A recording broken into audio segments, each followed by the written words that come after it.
تلوار کو ہاتھ میں لیتے ہیں. 20 کلو کی تلوار ہے حضرت علی شیر خدا کی, جس کو ذوالفقار کہا جاتا ہے. 20 کلو کی تلوار ذوالفقار ہاتھ میں ہے. اب آقا حسین اپنی سواری کی طرف آ رہے ہیں. جب اپنی سواری پہ بیٹھتے ہیں, امام زین العابدین کی بات میں آپ کے سامنے بعد میں کروں گا. اب امام حسین جب اپنی سواری پہ بیٹھے, آقا حسین کی سواری کا نام ذوالجناح ہے. آپ نے اپنی گھوڑی کو ایڑ لگائی, آپ نے اپنی سواری کو ایڑ لگائی, لیکن گھوڑا آگے بڑھنے کا نام نہیں لے رہا ہے, سواری آگے بڑھنے کا نام نہیں لے رہی ہے. حسین نے فرمایا میرے غازی کیا یزیدیوں کی تعداد دیکھ کے ڈر گیا, کیا یزیدیوں کی تلواریں دیکھ کے ڈر گیا, کیا یزیدیوں کی برچھی اور بھالے دیکھ کر کے ڈر گیا؟ تب گھوڑا اپنی زبان میں سر ہلا کے کہتا ہے نہیں میرے آقا, میں حسینی ہوں, حسینی یزیدی نہیں ہوں. میں یزیدیوں کی تعداد دیکھ کے نہیں ڈرا ہوں, میں یزیدیوں کی کثرت دیکھ کے نہیں ڈرا ہوں, میں یزیدیوں کی تلواروں کی چمک دیکھ کے نہیں ڈرا ہوں. فرمایا پھر آگے کیوں نہیں بڑھتا؟ کہا آقا میں آگے کیسے بڑھ سکتا ہوں, میرے پیروں میں سکینہ نے بیڑیاں ڈال دی ہیں. سکینہ نے دونوں ہاتھوں سے گھوڑے کی ٹانگ کو پکڑ کے کہہ رہی تھی مت لے جا میرے بابا کو. وہاں قاسم گئے واپس نہیں آئے, وہاں علی اکبر گئے واپس نہیں آئے, وہاں چچا عباس گئے واپس نہیں آئے, وہاں پر میرا بھائی علی اصغر گیا واپس نہیں آیا, وہاں اون محمد گئے واپس نہیں آئے. تجھے پتا ہے مجھے بابا کے بغیر نیند نہیں آتی, تجھے پتا ہے میں بابا کے سینے پہ سر رکھ کر کے سوتی ہوں. 7 سال کی عمر ہے حضرت سکینہ کی. میدان کربلا میں امام حسین گھوڑے سے نیچے تشریف لاتے ہیں, اپنی بیٹی کو سینے سے لگا کے کہتے ہیں بیٹی صبر سے کام لو. اپنی بہن زینب کے حوالے کر کے اپنی بیٹی سکینہ کو اور کہا میری بہن زینب تیرے بھائی کا امتحان پورا ہونے جا رہا ہے, تیرا بھائی امتحان مکمل کرنے جا رہا ہے, تیرا بھائی اب امتحان کو پورا کرنے جا رہا ہے میدان کربلا میں. بہن تیرا امتحان یہاں سے شروع ہو رہا ہے. امام حسین کہتے ہیں میرا امتحان تو یہی تک تھا, اب تیرا امتحان بہن بہت آگے تک ہے. ہر مقام پہ صبر سے کام لیتی رہنا, ہر مقام پہ صابرہ اور شاکرہ رہنا. میرا آقا حسین اپنی بہن زینب سے کہتا ہے بہن صبر سے کام لینا. سلام سیدہ زینب تیرے عزم کو, سلام سیدہ زینب تیرے کردار کو, سلام سیدہ زینب تیرے استقلال کو, سلام سیدہ زینب تیرے استحکام کو. حسین کی امانتوں کا کیسے خیال رکھا. آ گئے میرے آقا حسین میدان کربلا میں. یزیدی سمجھ رہے تھے حسین صبح سے لاشیں اٹھا کر کے تھک گئے ہیں, اب حسین کے جسم میں اتنی طاقت نہیں ہے, حسین کے جسم میں اتنی قوت نہیں ہے, حسین کے جسم میں اتنا پاور نہیں ہے. اب حسین اتنے یزیدیوں سے مقابلہ کر پائیں گے؟ انہیں کیا پتا کہ شیر کا بیٹا بھی شیر ہوتا ہے. جس کے باپ نے خیبر کے گیٹ کو اکھاڑا, جس کے باپ نے مرحب یہودی کی گردن کو کاٹا, جس کے باپ نے عبد الرحمن ابن بدھ کو پچھاڑا, آج انہی کا بیٹا میدان کربلا میں کھڑا ہے اور ذوالفقار حیدری کو لہرا رہے ہیں. میرے حسین ارشاد فرماتے ہیں اے یزیدیو, اے یزید کے ٹکڑوں پہ پلنے والو, تمہیں جس کے اوپر ناز ہو اسے میرے مقابلے میں بھیج دو, جس کی بہادری پہ تمہیں گھمنڈ ہو اسے میرے مقابلے میں بھیج دو, جس کے اوپر تم ناز کر کے تکیہ لگا کے آئے ہو کہ یہ ہمارے قافلے میں ہمارے لشکر میں سب سے بڑا پہلوان ہے, اسے حسین کے مقابلے میں بھیج دو. امام حسین کی آواز سن کے کوئی آگے نہیں بڑھ رہا ہے. حسین فرما رہے ہیں حل من مبارزن, ہے کوئی یزیدیوں میں آ جائے میرے مقابلے میں. حسین نے خود یزیدیوں کے لشکر پہ حملہ کیا اور میرا آقا حسین اپنی تلوار کو جب یزیدیوں میں چلا رہا تھا تو تاریخ کربلا ہمیں یہ بتاتی ہے جب یزیدیوں کے جھرمٹ میں میرا حسین گھسا ہے تب حسین نے جو اپنی تلوار کو لہرا کر کے جب آپ نہر فرات پہ پہنچے تھے تو مورخین لکھتے ہیں کہ 1950 یزیدی ایک بار میں آپ نے جہنم میں پہنچائے تھے. یہ حسین کی تلوار ہے. نہر فرات پہ پہنچ کر کے حسین نے پانی کو اپنے چلو میں لے کر کے اور ان یزیدیوں کی طرف ایسے ڈال کر کے دکھایا اور کہا دیکھ لو یزیدیوں, حسین پانی کی وجہ سے نہیں بلکہ اسلام کی عظمت کی وجہ سے لڑا ہے, اسلام کے وقار کی وجہ سے لڑا ہے. حسین کا پانی پہ قبضہ کل بھی تھا اور آج بھی ہے اور رہے گا. تاریخ کا شاعر پکار کے کہتا ہے پانی کی بات اور نہ دانے کی بات تھی, پانی کی بات اور نہ دانے کی بات تھی, دوزخ سے آسیوں کو چھڑانے کی بات تھی. پانی کی بات ہوتی تو بہ جاتی ندیاں, پانی کی بات ہوتی تو بہ جاتی ندیاں. ارے کوثر کے جام ہم کو پلانے کی بات. نعرہ رسالت, مسلک اعلی حضرت, فیضان حضور کے مجاہد ملت, شہید اعظم کانفرنس, علماء اہل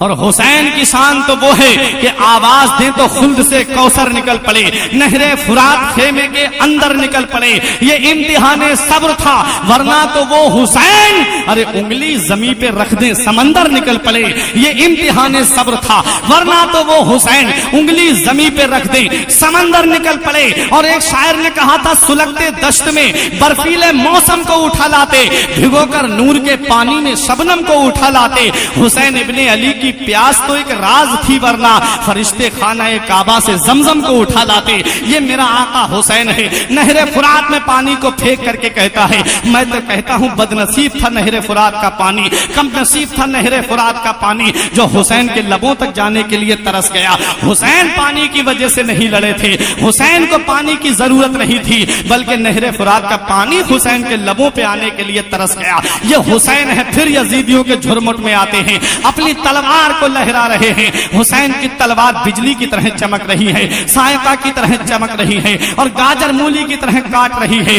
عمر ابن سعد گھبرا کے کہتا ہے، ارے حسین کی تلوار کو روکو۔ شمر بولا کیسے روکوں، سنان بولا کہاں سے روکوں، خولی بولا کاہے کو روکوں۔ کربلا میں 12-13 جگہ سے آواز آ رہی تھی، ارے حسین کی تلوار کو روکو۔ وہ تلوار جو بھوک سے نہ رکے، وہ تلوار جو پیاس سے نہ رکے، وہ تلوار جسے زینب کے آنسو نہ روک سکے، وہ تلوار جسے شہربانوں کی محبت نہ روک سکی، وہ تلوار جسے ام لیلا کا پیار نہ روک سکا، وہ تلوار جسے علی اصغر کے حلق میں پیر پیوست ہوتا ہوا نہ روک سکا، وہ حسین کی تلوار میدان کربلا میں چل رہی ہے۔ ایک گھڑی ایسی آتی ہے، ایک ٹائم ایسا آتا ہے، ایک ساتھ ایسی آتی ہے، ایک وقت ایسا آتا ہے جو حسین کی تلوار میدان کربلا میں چل رہی تھی۔ ایک وقت ایسا آیا کہ وہی حسین کی تلوار چلتے چلتے رک جاتی ہے، لیکن پانی کی وجہ سے نہیں رکی ہے، زینب کے آنسو دیکھ کر نہیں رکی ہے، شہربانوں کی محبت کی وجہ سے نہیں رکی ہے، ام لیلا کا پیار دیکھ کے نہیں رکی ہے، بھائی عباس کے کٹے ہوئے بازو دیکھ کے نہیں رکی ہے، قاسم و اکبر کی لٹی ہوئی جوانی دیکھ کے نہیں رکی ہے، علی اصغر کے بچپنا دیکھ کر کے نہیں رکی ہے۔ حسین کی تلوار اگر رکی ہے تو 2 رکعت نماز کے لیے رکی ہے۔ حسین جاتے جاتے ہم کو یہ سبق دے رہے ہیں، حسین جاتے جاتے ہم کو یہ درس دے رہے ہیں، حسین جاتے جاتے ہم کو یہ پیغام دے رہے ہیں، اے لوگوں تم کھانا کھا کے نماز نہیں پڑھتے، اے لوگوں تم پانی پی کے نماز نہیں پڑھتے، اے لوگوں تم شکم سیر ہو کے نماز نہیں پڑھتے، اے لوگوں تم اے سی روم میں رہ کے نماز نہیں پڑھتے، تم ایئر کنڈیشن کمرے میں رہ کے نماز نہیں پڑھتے، تم گدوں پہ آرام سے لیٹنے کے باوجود نماز نہیں پڑھتے، اے لوگوں تم آرام سے رہنے کے باوجود نماز نہیں پڑھتے۔ دیکھ تیرا حسین جس سے تو محبت کا دعویٰ کر رہا ہے، جس سے تو پیار کا دعویٰ کر رہا ہے، جس سے تو عقیدت کا دعویٰ کر رہا ہے، کہ حسین کا دامن نہیں چھوڑوں گا، حسین کے نام پہ اپنا سب کچھ لٹانے کی بات کر رہا ہے، اس حسین کو میدان کربلا میں دیکھ لے۔ تو آرام میں رہ کے نماز نہیں پڑھتا، تو عیش و آرام میں رہ کے نماز نہیں پڑھتا، تو آشائش میں رہ کے نماز نہیں پڑھتا۔ دیکھ تیرا حسین تلواریں چل رہی ہیں نماز پڑھ رہا ہے، نیزے چل رہے ہیں نماز پڑھ رہا ہے، بارشیں ہو رہی ہیں تیروں کی نماز پڑھ رہا ہے۔ کیسی محبت ہے تیری حسین سے، کیسا پیار ہے تیرا حسین سے۔ حسین تو تلواروں کے سائے میں نماز نہیں چھوڑ رہے ہیں، اور تم اپنے گھر کے سائے میں نماز چھوڑ رہے ہو، اور کہہ رہے ہو کہ ہم حسینی ہیں، اور کہہ رہے ہو کہ ہم حسین سے محبت کرنے والے ہیں۔ کون سا منہ لے کے جاؤ گے قیامت میں حسین کے سامنے؟ کون سا چہرہ لے کے جاؤ گے محبوب داور کے سامنے؟ کون سا چہرہ لے کے جاؤ گے شافع محشر کے سامنے؟ آج تم دنیا میں حسین سے دعویٰ کر رہے ہو، اور حسین کی اداؤں کو تم اپنا نہیں رہے ہو۔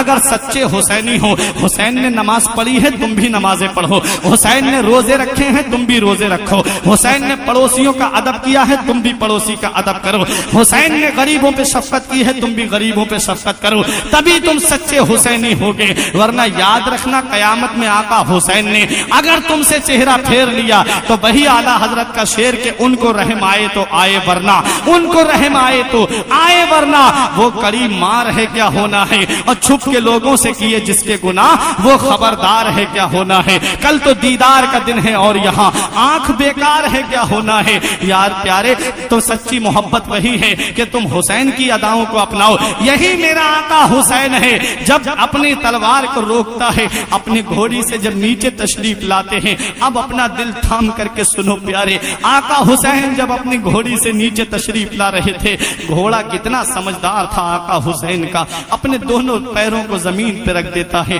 گھٹنوں کو زمین پہ رکھ دیتا ہے. آقا حسین آرام سے نیچے تشریف لے آتے ہیں. آپ کے جسم میں جو نیزوں کے زخم تھے, آپ کے جسم میں جو تلواروں کے زخم تھے, آپ کے جسم میں جو برچھی کے زخم تھے, مورخین لکھتے ہیں, تاریخ لکھنے والے لکھتے ہیں کہ تقریباً 133 زخم امام حسین کے اوپر تیروں کے تھے اور 34 زخم امام حسین کے جسم پہ تلواروں کے تھے.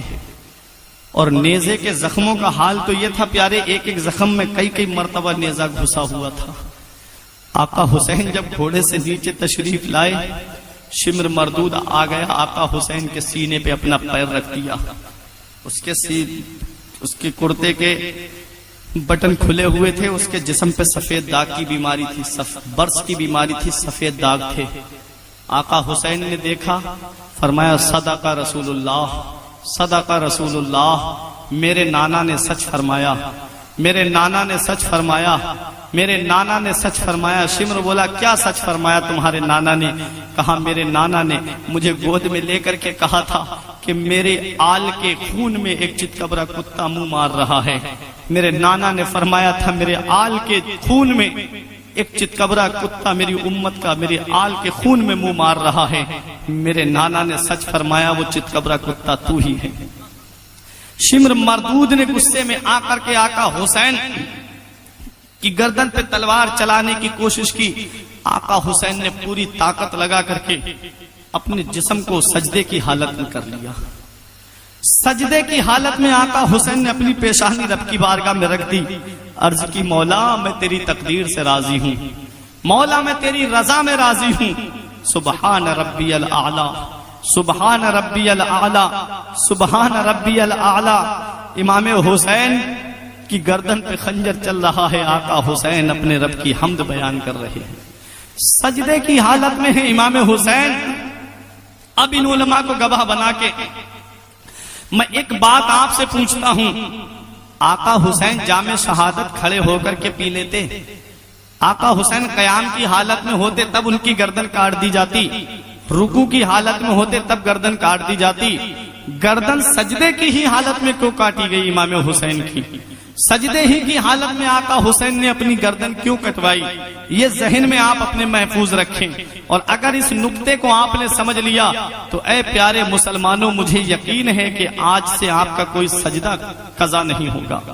سجدہ کرنے والے تو بہت ہوتے ہیں, کوئی کاکرپور کی مسجد میں سجدہ کرتا ہے, کوئی لتارن کی مسجد میں سجدہ کرتا ہے, کوئی جا کر کے بھونیشور کے پاس میں مسجد میں سجدہ کرتا ہے, کوئی اڑیسہ کی مسجد میں سجدہ کرتا ہے, کوئی کلکتہ کی مسجد میں سجدہ کرتا ہے, کوئی یوپی کی مسجد میں سجدہ کرتا ہے, کوئی دیار اعلیٰ حضرت میں جا کر کے رضا مسجد میں سجدہ کرتا ہے, کوئی مسجد تاج الشریعہ میں سجدہ کرتا ہے, کوئی مسجد مفتی اعظم میں سجدہ کرتا ہے. ارے کوئی قسمت کا سکندر جو 7 سمندر پار کر کے, بھارت کے 7 سمندر پار کر کے جا کر کے مسجد نبوی میں سجدہ کرتا ہے, حرم کعبہ میں سجدہ کرتا ہے, مطاف میں سجدہ کرتا ہے, میزاب رحمت کے قریب سجدہ کرتا ہے, جا کر کے مینا میں سجدہ کرتا ہے, مزدلفہ میں سجدہ کرتا ہے, جا کر کے وہ میدان عرفات میں سجدہ کرتا ہے, کوئی جبل نور پہ سجدہ کرتا ہے, کوئی جبل طور پہ سجدہ کرتا ہے, کوئی جبل توبہ پہ سجدہ کرتا ہے, کوئی ستون حنانہ کے برابر میں سجدہ کرتا ہے, کوئی ستون توبہ کے برابر میں سجدہ کرتا ہے,